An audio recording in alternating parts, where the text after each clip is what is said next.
you were found guilty of laundering, that doesn't seem fair from the opinion of some other people. Well, this morning we're going to have a conversation around this and many other issues concerning the Labour Party. In fact, a rally was supposed to hold today, which means that perhaps the presidential candidate of the party should be in Port Harcourt. But on the show this morning, I would be speaking with the spokesperson for the campaign, a presidential campaign organization of the Labour Party.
Party and its candidates. Well, the court found Doyin Okupe guilty of 240 million naira money laundering charges, and he resigned his position as campaign director. Would that be a blow to the Labour Party? Has been the conversation for many people. Some have said, well, it may not. At the end of the day, the campaigns definitely would go on, and that's what the party has said. But questions around the judgment has continued to linger. And this morning we are going to have a conversation around that, and I'll be speaking with the campaign organization spokesperson for the Labour Party presidential candidate. Is this morning via telephone. He would be speaking with us and giving us more information on this and the way forward for the Labour Party. Mr. Diran Onifade was speaking to us via telephone. Hello, Mr. Diran. Good morning. You're welcome. Hello, sir. Good morning. They are telling me already, sir. I thank you. Hello, Mr. Onifade. Can you hear me? Good morning to you. I'm hearing you. Good morning. Oh, yes, fantastic. We're glad to have you on the show this morning. So let's quickly cut to the chase. I don't know if you can hear me. It's a bit noisy around the environment you're in. Would you mind? Please go ahead. Like I said. Okay. Are we on air yet? Yes, we are now. We're on air now. Okay. So what would you like to? So at first, the very first question we want to ask now is the court judgment that came out with respect to former campaign director Doyin Okupe has raised a lot of conversations, and from two particular perspectives. One of them was how that could affect your party campaigns for your candidate, and the second was many not being comfortable with how the judgment went and the kind of punishment that was given out. I mean, the fine he was asked to pay and the charges for which he was found guilty of, and people were saying this doesn't seem commiserate. If he used to pay a fine, it should be higher than at least half of what he was charged for. So let us start with your campaign. Is this in any way affecting your program for the Labour Party campaigns? No, I mean the campaign is an organization with organic groups and then, the campaign headquarters who are the coordinators of all these activities. So it is nothing personal to the DG. So his absence is not affecting us in any way. Okay. And so things are going on as planned? Yes. But how is your party reacting to this? The fact that a member of its campaign organization is fingered in this sort of crime? I didn't quite get that. I said, as you know, a lot of Nigerians and followers of your party and your candidate have been very vocal about how honest and open and sincere the candidate is, and by extension, those people around him. But then with this judgment, it kind of, many would say, dealt some sort of blow to the image of your party. Is this in any way a concern for your party? I don't think so. As a matter of fact, I will even say it is more of a plus to show the kind of leadership we are promising Nigerians. Look, this is a country where people hang on to public office. By all means, you know the issues in the other political parties involving the governor of this state. All they are just saying is, look, this is a public assignment that you are not entitled to for one reason or the other. But because that party is unraveling now, just because somebody is unable to quit an office. But in our case, once somebody feels that, look, I will more of the ability to this campaign, well, probably I quit. I'm sorry, I just flew over a staircase. Sorry about that. As a matter of fact, we have done something that is quite new in Nigerian public space, in the sense that people just hang on to the office until you disgrace them out. That is. Hello, Mr. Diran. Because that's not what the lawyers are calling it. What are the lawyers calling it? The judge describes what happened to Dr. Okupe as an honest mistake. An honest mistake. And they didn't call it a conviction. In the sense that it was fine, but the fine, as we are made to understand, is the fine you would have had to pay for handling so much cash. It is not even punitive fine. It's the fine that the law expects you to pay if you handle so much cash. And he was given an assignment by the president of Nigeria. The president instructed that money be made available to him, and money was made available to him in cash. His fault was that he accepted the money in cash. And it was proved in court that yes, he collected the money, and also yes, he did the job. He was not found guilty of corruption. He was not taken in any. This is procedural. So we are not talking of repealing the investing man. All right, but the judgment from Mr. Diran, the judgment from the Federal High Court in Abuja on Monday, from what was said, and let me just try to get it, if I can, word for word.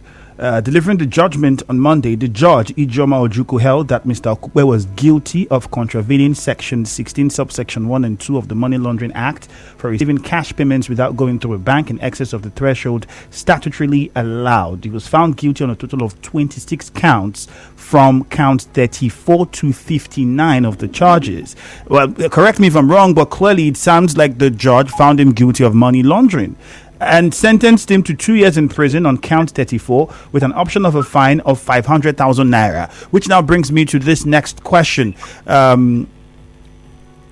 Many are not comfortable with the punishment that was given, and they feel if we want to tackle money laundering crime, then we should have the judiciary do more.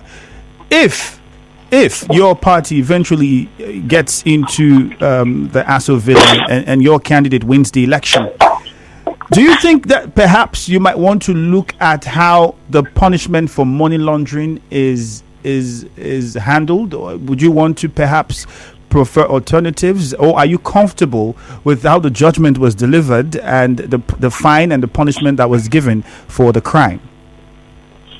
Well, to tell you that there is a political tinge to the whole of this thing, even you now are saying that people, I don't know who, the public, it's public opinion. There are lots of people with public opinion. They are not pleased with the position of the law. That's what you're saying. That they don't like the kind of you say punishment that was given. But that's the law. The law means the extent of the infraction before prescribing punishment. And the judge, the part of the case, the part of the judgment you're not reading is where the judge describes what happened as an honest mistake. This man collected money at the instruction of the President of the Federal Republic of Nigeria to carry out an assignment. It was proved in court that he spent the money as was intended. He wasn't convicted for embezzling or corruption or anything. This is just procedural for handling cash. All right. So, okay. And that is the position of the law. And the law gave what was stipulated to be what you have to pay if you did that kind of a thing. But he was never convicted of corruption or, just... All right, Mr. Diran, handling cash. we have to go for a short commercial now. When we return after the commercial, the conversation will continue. Please do stay on the line for us. Okay. It's the most wonderful time.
Info PH, and you can go check us up on Facebook at Nigeria Info PH. We have a question up there for you.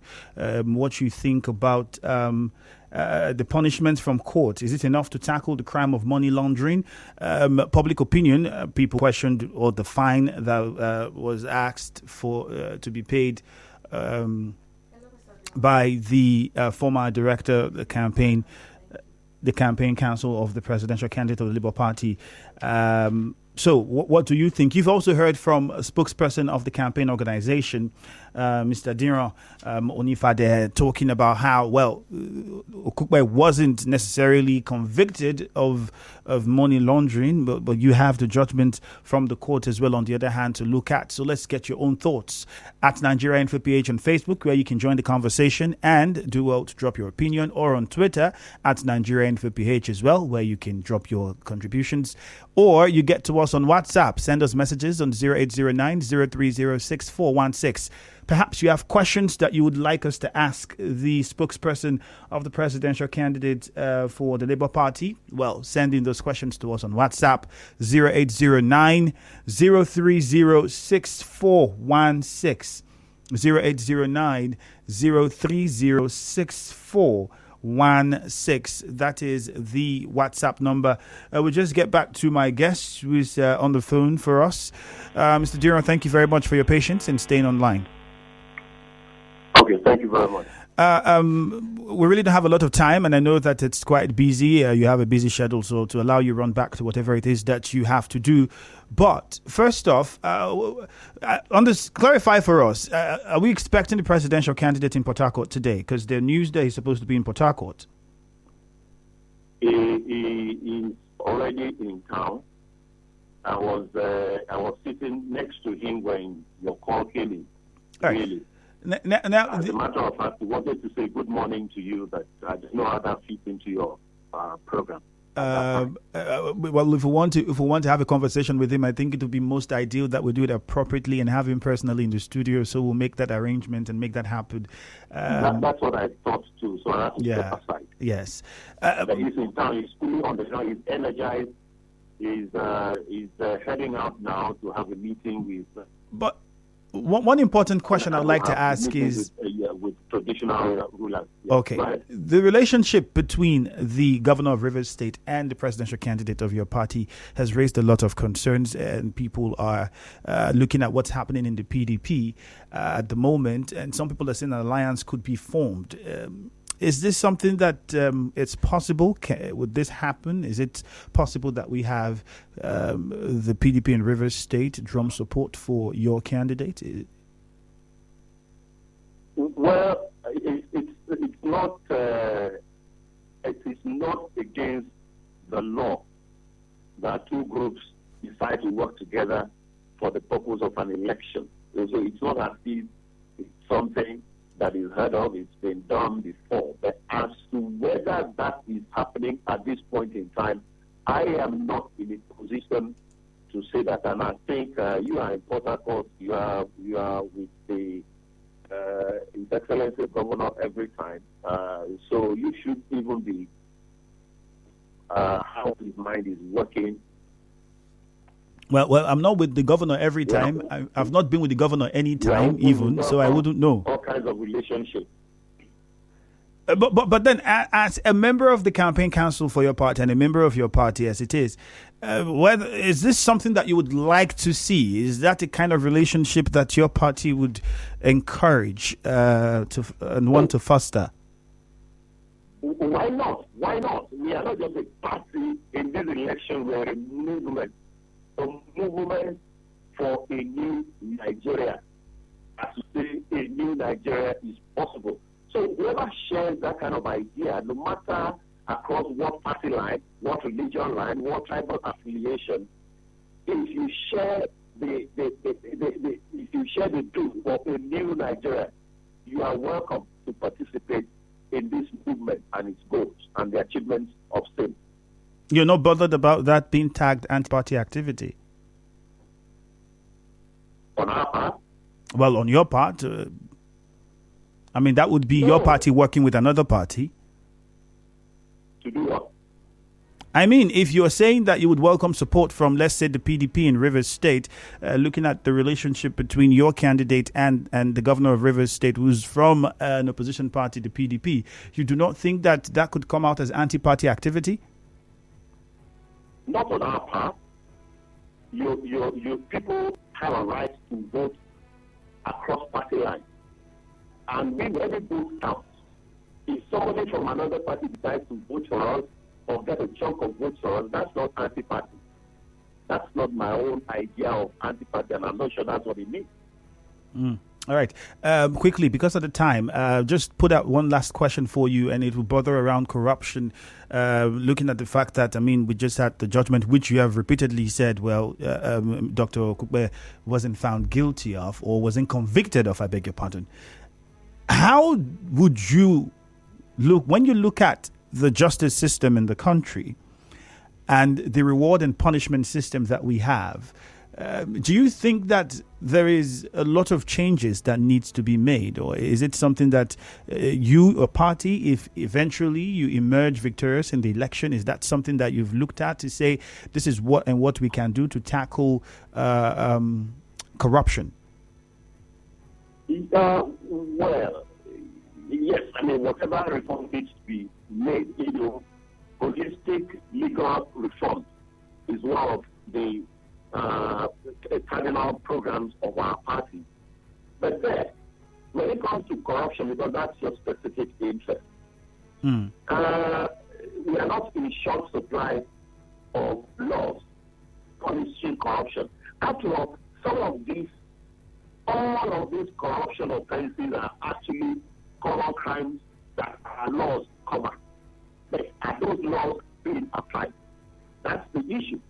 Are the laws being applied? What I can guarantee you is that the laws against corruption will be applied. Because much of this corruption is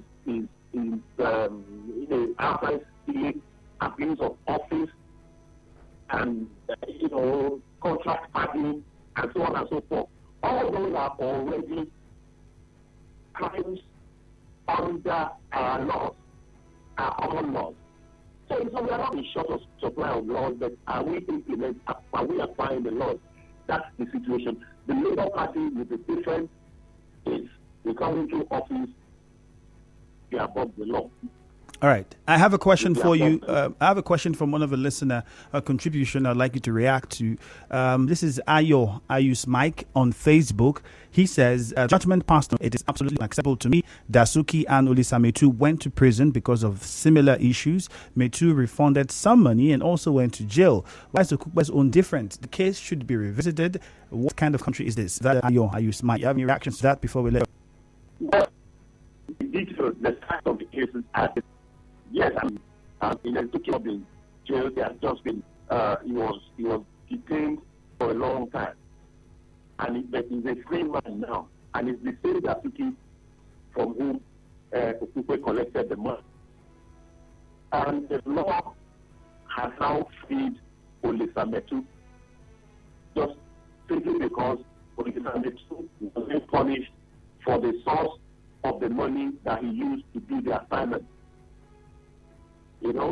But the law improves upon itself. When you see now that Olisa Metu, what's the point subjecting the Okupe to be seen? When you are looking, what are we for? Is that the point that is the ignorance of the law. It's not an excuse. It's not a defense. If ignorance of the law is not an excuse, Mr. Diran, I don't know if you can hear me. You say ignorance of the law is not an excuse, but you have rightly said that lawyers describe what happened to Okupe as an honest mistake. Well, is there anything of such in the law? It means whether or not you are aware or not. He's not a lawyer. He's a judge. Okay, a judge. And the punishment is prescribed was what was fitting for somebody who made an honest mistake. Okay. And then finally, I know I've told you before we let you go, but this will be the last one, I promise. In Rivers State, the executive order 21 and 22 in Rivers State has caused a lot of issues from opposition political parties. For your party, is it a concern?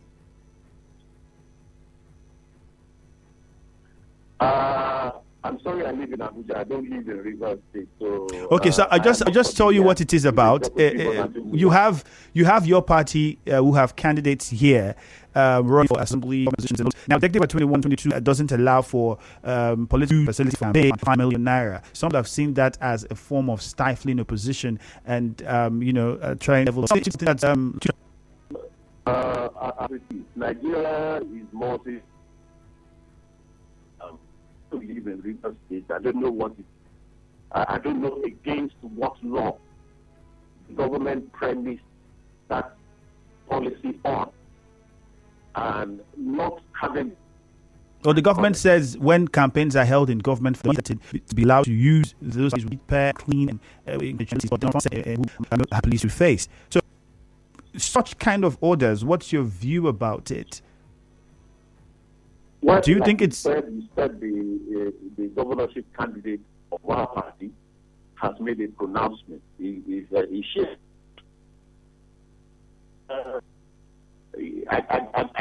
guess we'll have to work on the pronouncement she has made on the ground until if it becomes necessary to feel otherwise collectively.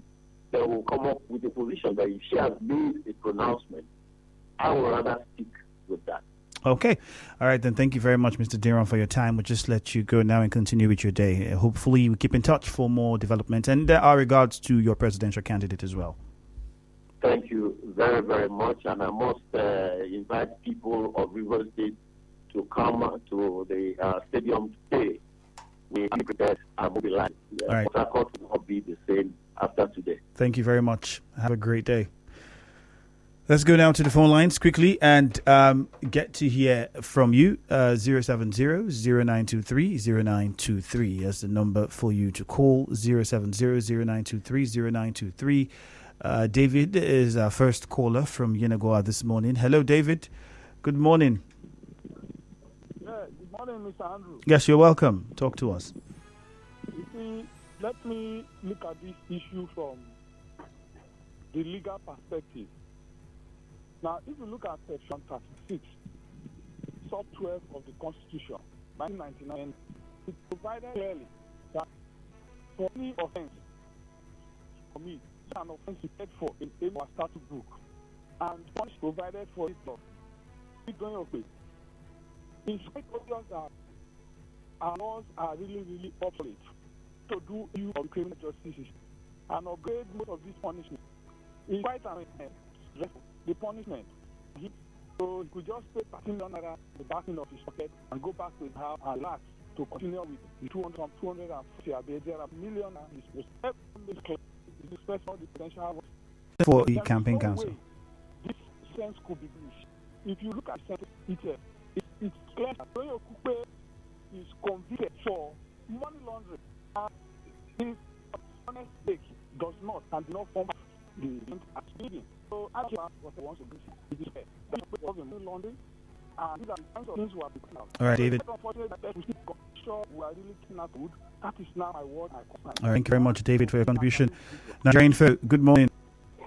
Hello, good morning. This is Andrew. Morning. Yeah, my name is Constance Sunday. All right, go ahead, Michael. Listen to your guest, Mr. Kingsley, and I cover a lot of things in his response.